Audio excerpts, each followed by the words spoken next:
தயவுசெய்து ஒரு வீட்டில் ஒரு குடியாரன் இருக்கான் அப்படின்னா அவர் அப்படியே விட்டுறாதீங்க. ஜஸ்ட் ஒரு ட்ரை பண்ணுங்கள். அவங்கள குடியிலேருந்து எப்படியாவது வெளியே கொண்டு வரணும் அப்படின்னு நீங்கள் நினைங்க.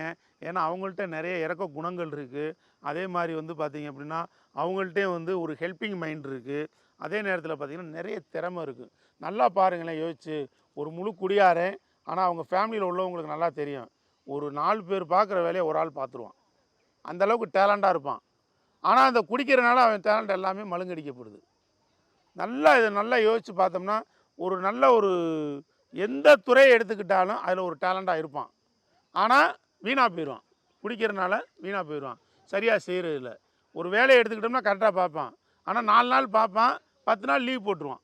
லீவ் போட்டு குடிச்சிட்டே சுற்றிக்கிட்டு இருப்பான். இது மாதிரி தான் இருக்கான். ஆனால் கண்டினியூட்டியாக பார்த்தேன் அப்படின்னா அதில் நல்லா சக்ஸஸ்ஃபுல்லாக ஒரு மனுஷனாக மாறிடுவான்.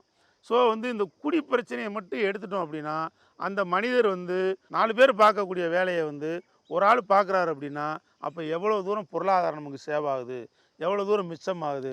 அப்போ அந்த வேலையில் அவர் எவ்வளோ தூரத்துக்கு தீவிரமாக இருப்பார். இப்போ குடி இல்லைன்னா அந்த வேலையை அவர் தொடர்ந்து செய்வார். செய்யும்போது சக்ஸஸ்ஃபுல்லாக ஒரு மனிதனை மாறக்கூடிய வாய்ப்புகள் இருக்குது.